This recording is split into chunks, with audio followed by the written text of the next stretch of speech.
कल्पना करूया, आपण एका ट्रेडमिलवर खूप वेगाने धावत आहोत. आपण वेग वाढवलाय, खूप घाम गाळतोय, श्वास अगदी फुललाय आणि शरीरातील सर्व ऊर्जा पणाला लावलीय. एकदम थकायला होतं अशा वेळी. हो ना? पण अर्ध्या तासानंतर जेव्हा आपण खाली पाहतो, तेव्हा लक्षात येतं की आपण 1 इंचही पुढे गेलेलो नाहीये. आपण जिथल्या तिथेच आहोत. अगदी बरोबर. आणि काय होतं माहितीये का, कॉर्पोरेट जगात किंवा अगदी वैयक्तिक आयुष्यातही अनेक लोक रोज 8 ते 10 तास अगदी हेच करत असतात. खरंय. म्हणजे खूप व्यस्त असल्याचा भास होतो, पण प्रत्यक्ष प्रगती पाहिली तर ती शून्य असते. आजच्या या सखोल चर्चेत आपण याच समस्येवर थेट प्रहार करणार आहोत. Eat that frog, the power of definite purpose या अत्यंत प्रभावी स्रोताच्या आधारे आपण उत्पादकतेचे आणि ध्येय निश्चितीचे मानसशास्त्र उलगडणार आहोत. हो, आणि तुम्ही जे ट्रेडमिलचं रूपक वापरलेत ना, ते आजच्या विषयाला अगदी अचूक लागू पडतं. यात सर्वात रंजक आणि काय म्हणू आपण थोडी धक्कादायक गोष्ट अशी आहे की लोक मुद्दामहून कामात टाळाटाळ करतात असं नाहीये. अच्छा, म्हणजे आळस हे कारण नसतं? अजिबात नाही. कामात टाळाटाळ किंवा ज्याला आपण प्रोक्रॅस्टिनेशन म्हणतो, त्यामागील मूळ कारण अनेकदा आळस नसतो, तर ती असते अस्पष्टता. स्रोतामध्ये अत्यंत ठळकपणे नमूद केलंय की मेंदूतील गोंधळ आणि नेमकं काय करायचं आहे हेच माहीत नसणे हे यामागील सर्वात मोठं कारण आहे. हे थोडं अधिक बारकाईनं पाहिलं तर मेंदू नक्की असा विचार का करतो? म्हणजे अस्पष्टता असली की आपण काम का पुढे ढकलतो? मी विचार करत होते की यामागे काही मानसिक कारण असावं. नक्कीच आहे. कारण मानवी मेंदू हा ऊर्जा वाचवण्यासाठी प्रोग्राम केलेला असतो. आता बघा, जेव्हा आपल्यासमोर एखादं मोठं, अस्पष्ट आणि गुंतागुंतीचं काम असतं, तेव्हा मेंदू त्याला एक अवाढव्य धोका किंवा बौद्धिक ताण म्हणून पाहतो. बाप रे, म्हणजे मेंदू त्याला थेट धोका मानतो? हो, एक प्रकारचा थ्रेट. जेव्हा मेंदूला पुढची पायरी स्पष्ट दिसत नाही, तेव्हा तो गोंधळून जातो आणि साहजिकच ऊर्जा वाचवण्यासाठी तो ते काम पुढे ढकलण्याचा म्हणजेच टाळाटाळ करण्याचा सर्वात सोपा मार्ग निवडतो. आता समजलं. म्हणूनच आज आपण मेंदूचा हा गोंधळ दूर करण्यासाठी आणि एका सामान्य योजनेसह कृतीत रूपांतर करण्यासाठी वापरल्या जाणाऱ्या एका अत्यंत प्रबळ 7 टप्प्यांच्या सूत्रावर चर्चा करणार आहोत. आणि हे सूत्र समजून घेण्यासाठी ना, आपण एका कार्यालयातील प्रकल्प व्यवस्थापन म्हणजेच वर्कप्लेस प्रोजेक्ट मॅनेजमेंटच्या उदाहरणाचा धागा संपूर्ण चर्चाभर पकडून ठेवूया. उत्तम कल्पना आहे. हो, म्हणजे समजा एका IT कंपनीतील डेव्हलपमेंट टीमला एक नवीन सॉफ्टवेअर फीचर लॉन्च करायचे आहे. आता या उदाहरणाच्या आधारे आपण हे उत्पादकतेचं तंत्र कसे काम करते ते पाहू. पण या सर्व तंत्रांचा आणि पद्धतींचा पाया नक्की काय आहे? सुरुवात कुठून होते? या सगळ्याचा पाया म्हणजे ध्येयाची निश्चितता. स्रोतामध्ये नेपोलियन हिल यांचा एक अत्यंत महत्त्वाचा संदर्भ दिलाय. ते म्हणतात की कोणत्याही क्षेत्रात यशस्वी होण्यासाठी एकाच गोष्टीची नितांत गरज असते, ती म्हणजे निश्चित ध्येय. म्हणजे आपल्याला नक्की काय हवंय याची स्पष्टता. अगदी स्फटिकासारखी स्पष्टता. आणि इथे स्रोतात एक अशी आकडेवारी दिली आहे जी खरोखरच विचार करायला लावणारी आहे. जगातील केवळ 3% प्रौढांकडे आपली ध्येय पूर्णपणे स्पष्ट आणि लिखित स्वरूपात असतात. फक्त 3%? हो, फक्त 3%. आणि हेच लोक इतरांच्या तुलनेत ज्यांची शैक्षणिक पात्रता किंवा बुद्धिमत्ता अगदी यांच्या एवढीच असते, त्यांच्यापेक्षा चक्क 5 ते 10 पट जास्त काम करतात आणि अधिक यशस्वी होतात. 5 ते 10 पट जास्त? बापरे, हा फरक किरकोळ नाहीये. म्हणजे जर समान क्षमता असलेल्या 2 व्यक्ती असतील, पण एकाकडे ध्येयाची स्पष्टता असेल, तर तो दुसऱ्यापेक्षा 10 पटींनी पुढे जाऊ शकतो. हा विचारच चक्रावून टाकणार आहे. हो ना? तर आपण आपल्या त्या सॉफ्टवेअर लॉन्चच्या उदाहरणाकडे येऊया. या IT टीमने पहिल्यांदा नक्की काय केलं पाहिजे? थेट लॅपटॉप उघडून कोडिंगला सुरुवात करायची का? अजिबात नाही. बहुतांश टीम्स ही चूक करतात. सर्वात आधी टीम लीडरने आपल्या व्यवस्थापकासोबत बसून नक्की कोणत्या अपेक्षा आहेत हे स्पष्ट करून घेतलं पाहिजे. हा आपला पहिला टप्पा आहे. हे फीचर आपण का बनवत आहोत, ग्राहकांचा कोणता प्रश्न यामुळे सुटणार आहे, हे अगदी स्पष्ट असलं पाहिजे. अगदी बरोबर. आणि इथेच मला स्टीफन कोवे ह्यांचा तो प्रसिद्ध विचार आठवतोय, जो इथे खूप चपखल बसतो. त्यांनी म्हटलंय की यशाच्या शिडीवर वेगाने चढण्यापूर्वी ती शिडी योग्य इमारतीला टेकवली आहे ना, हे पाहणं सर्वात महत्वाचं आहे. खरंय, खूपच समर्पक उदाहरण आहे हे.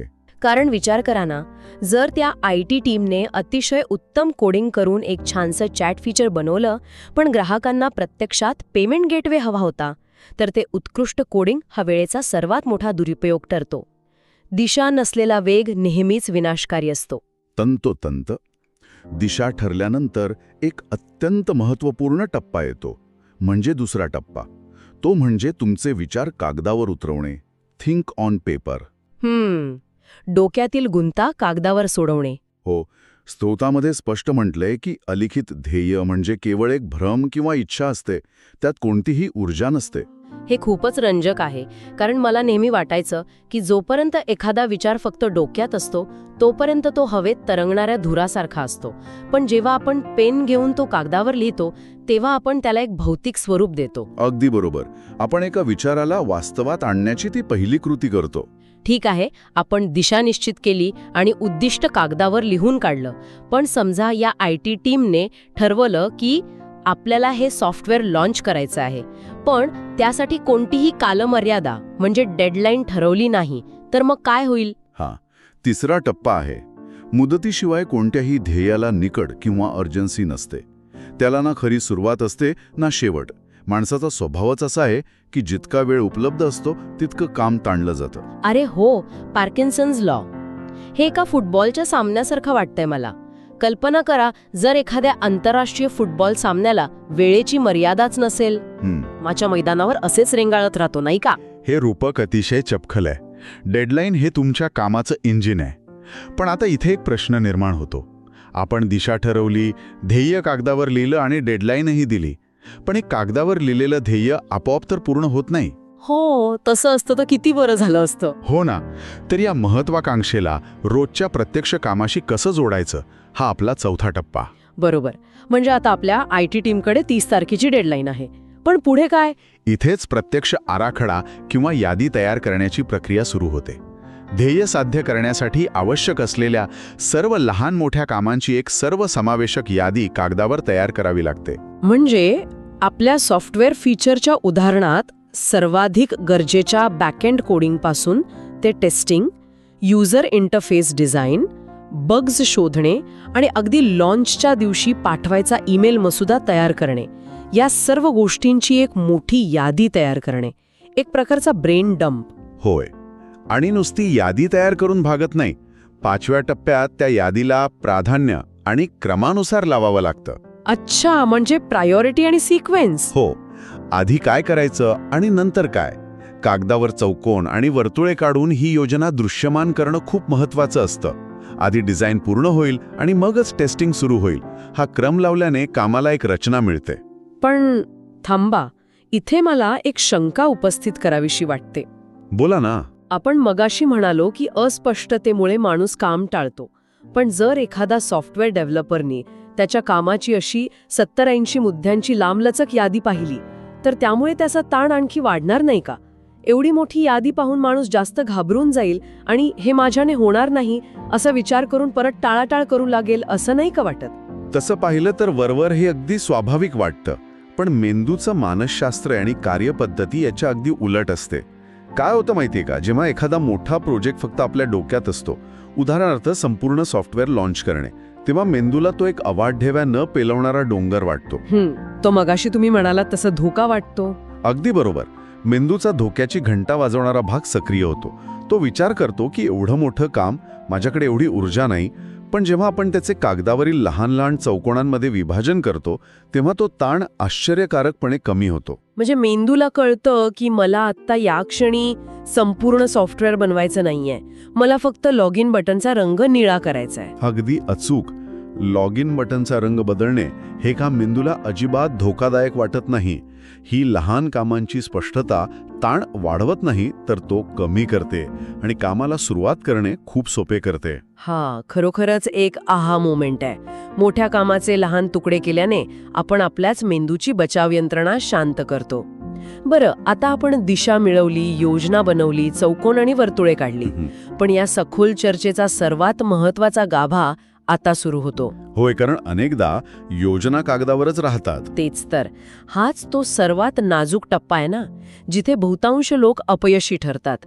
उत्तम नियोजन करून फाईल कपाटात बंद करून ठेवली जाते. म्हणूनच स्त्रोतामध्ये अत्यंत ताकदीने आणि विशेष भर देऊन सांगितलंय की 6वा टप्पा नियोजनानंतर तात्काळ कृती करणं अनिवार्य आहे. Immediate action. काहीतरी करा, पण लगेच करा. स्रोतात एक अतिशय मार्मिक वाक्य आहे. कोणतं? कृती न करणाऱ्या एका उत्कृष्ट योजनेपेक्षा जोमाने अंमलात आणलेली एखादी सामान्य योजना नेहमीच वरचढ ठरते. यशासाठी अंमलबजावणी हीच खरी गुरुकिल्ली आहे. हे खूपच महत्वाचं आहे. आपल्या IT प्रोजेक्टच्या उदाहरणात सांगायचं तर टीमने सर्व नियोजन केलं आणि मीटिंग संपवली. तिथेच न थांबता त्यांनी तात्काळ डिझाईनचा पहिला ड्राफ्ट तयार करायला घेतला पाहिजे. हे एखाद्या बंद पडलेल्या जड गाडीला ढकलण्यासारखं आहे. अगदी बरोबर. सुरुवातीला ती गाडी जागेवरून हलवायला सर्वात जास्त ताकद लागते. आपण सर्व जोर लावतो, पण गाडी इंचभरही हलत नाही. पण एकदा का आपण तात्काळ कृती करून ती गाडी थोडीशी हलवली की पुढचा प्रवास खूप सोपा होतो. हो, कारण त्याला एक गती मिळते. हो, त्या मोमेंटममुळे आणि चाकांच्या फिरण्यामुळे अगदी कमी ताकदीतही गाडी पुढे पुढे जात राहते. आणि तो जो मोमेंटम आहे ना, तोच तुम्हाला पुढे नेतो. सुरुवातीचं जडवत्व तोडणं सर्वात कठीण असतं, पण एकदा का गाडी हलली की ती गती टिकवून ठेवणं आवश्यक असतं. आणि म्हणूनच 7वा टप्पा येतो, दररोज काहीतरी करणे. सातत्य राखणे हे अतिशय महत्त्वाचे आहे. तुमच्या मुख्य ध्येयाकडे नेणारं काहीतरी काम तुम्ही दररोज केलं पाहिजे. पण इथे पुन्हा एक प्रश्न निर्माण होतोय माझ्या मनात. सातत्य म्हणजे काय? सुट्टीच्या दिवशीही काम करायचं, रविवारीही लॅपटॉप उघडून कोडिंग करत बसायचं? आपण आजकाल नेहमी मानसिक आरोग्य आणि बर्नआउट टाळण्याबद्दल बोलतो. मग हे दररोज काम करणे घातक नाही का ठरणार? खूप महत्त्वाचा मुद्दा उपस्थित केलात तुम्ही. इथे दररोज काम करणे याचा अर्थ रविवारीही ऑफिसमध्ये बसून 10 तास घाम गाळण्याचा अजिबात होत नाही. सातत्याचा खरा अर्थ तुमच्या अवचेतन मनाला, म्हणजे सबकॉन्शियस माइंडला त्या ध्येयाशी जोडलेलं ठेवणं हा आहे. अच्छा, म्हणजे प्रत्यक्ष काम नाही केलं तरी चालेल? हो, रविवारी कदाचित तुम्ही प्रत्यक्षात कोडिंग करणार नाही, पण तुम्ही त्या क्षेत्रातील एखादा छोटा लेख वाचाल किंवा सोमवारी काय करायचंय याचा फक्त मानसिक आढावा घ्याल. साखळी तोडणे महत्वाचे. एकदा का तुम्ही चालायला सुरुवात केली की पूर्णपणे थांबायचं नाही. हे मानसिक इंजिन गरम ठेवण्यासारखं आहे. आता समजलं. म्हणजे ती ठिणगी विझू न देणे. आपण आत्तापर्यंत पाहिलं की स्पष्ट आणि लिखित ध्येय आपल्या विचार करण्याच्या पद्धतीवर जादुई परिणाम करतात.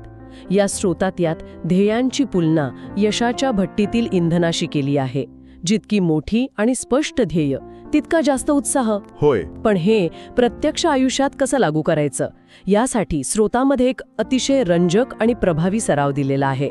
तो प्रॅक्टिकल एक्सरसाइज काय आहे नक्की? हा सराव टाळाटाळ करण्याच्या सवयीवर थेट प्रहार करतो. यात सांगितलंय की आत्ताचे कोरा कागद घ्या आणि त्यावर पुढच्या वर्षात साध्य करायची 10 ध्येय लिहून काढा. पण इथे एक अत्यंत महत्त्वाची अट आहे. कोणती अट? ही ध्येय अशी लिहायची आहेत जणू काही 1 वर्ष आधीच पूर्ण झालं आहे आणि ही ध्येय वास्तवात उतरली आहेत. म्हणजे ही ध्येय वर्तमान काळात सकारात्मक आणि वैयक्तिक भाषेत असावीत, प्रेझेंट टेन्समध्ये. अगदी तसंच. उदाहरणार्थ, मला पुढील वर्षी खूप पैसे कमवायचे आहेत किंवा माझं वजन कमी करायचं आहे असं न लिहिता मी दरवर्षी अमुक रुपये कमावतो किंवा माझं वजन अमुक किलो आहे असं लिहायचं. पण मला इथे मानसशास्त्राचा एक पैलू खूप गूढ आणि रंजक वाटतोय. भविष्यातील गोष्टी वर्तमान काळात लिहिल्याने नक्की काय जादू होते? आपण स्वतःला खोटं का सांगत आहोत? हे बघा, ही जादू नाही, हे शुद्ध मानसशास्त्र आहे. जेव्हा आपण मला करायचे आहे असं म्हणतो तेव्हा आपलं अवचेतन मन त्याला एक भविष्यातील शक्यता मानतं, ज्यावर आत्ता या क्षणी काम करण्याची कोणतीही गरज नाही. म्हणजे आपण स्वतःलाच पळवाट देतोय. बरोबर. पण जेव्हा आपण मी अमुक रुपये कमवतो किंवा मी अमुक पदावर काम करत आहे असं वर्तमान काळात लिहितो, तेव्हा आपलं अवचेतन मन ते सत्य म्हणून त्वरित स्वीकारतं. आणि इथेच कॉग्निटिव्ह डिसोनन्स म्हणजेच मानसिक तणाव निर्माण होतो. अच्छा, म्हणजे आपल्या मेंदूला जाणवतं की कागदावर लिहिलेलं वर्तमान आणि आपलं खरे वर्तमान यात मोठी तफावत आहे. अगदी बरोबर.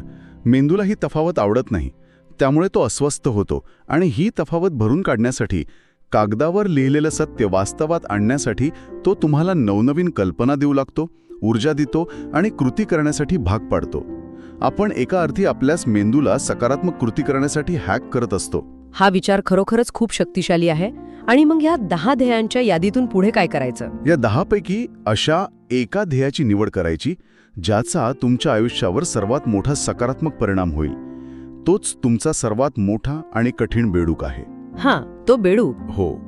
ते एक ध्येय एका वेगळ्या कोऱ्या कागदावर लिहायचं आणि मगाशी आपण जे सर्व 7 टप्पे पाहिले ते या एका ध्येयाला लागू करायचे. म्हणजे त्याला डेडलाईन द्यायची, त्याच्या लहान लहान कामांची यादी बनवायची, त्या यादीचं प्राधान्यक्रमानुसार योजनेत रूपांतर करायचं आणि सर्वात महत्त्वाचं त्यावर तात्काळ कृती करायची आणि दररोज थोडे थोडे काम करत राहायचे. अगदी तसंच. लेखकाच्या मते केवळ हा एक सराव तुमचं संपूर्ण आयुष्य बदलून टाकू शकतो. कारण जेव्हा तुम्हाला हे पक्के माहीत असते की तुमचे सर्वात महत्त्वाचे उद्दिष्ट कोणते आहे, तेव्हा टाळाटाळ करण्याची सवय आपोआप नष्ट होते.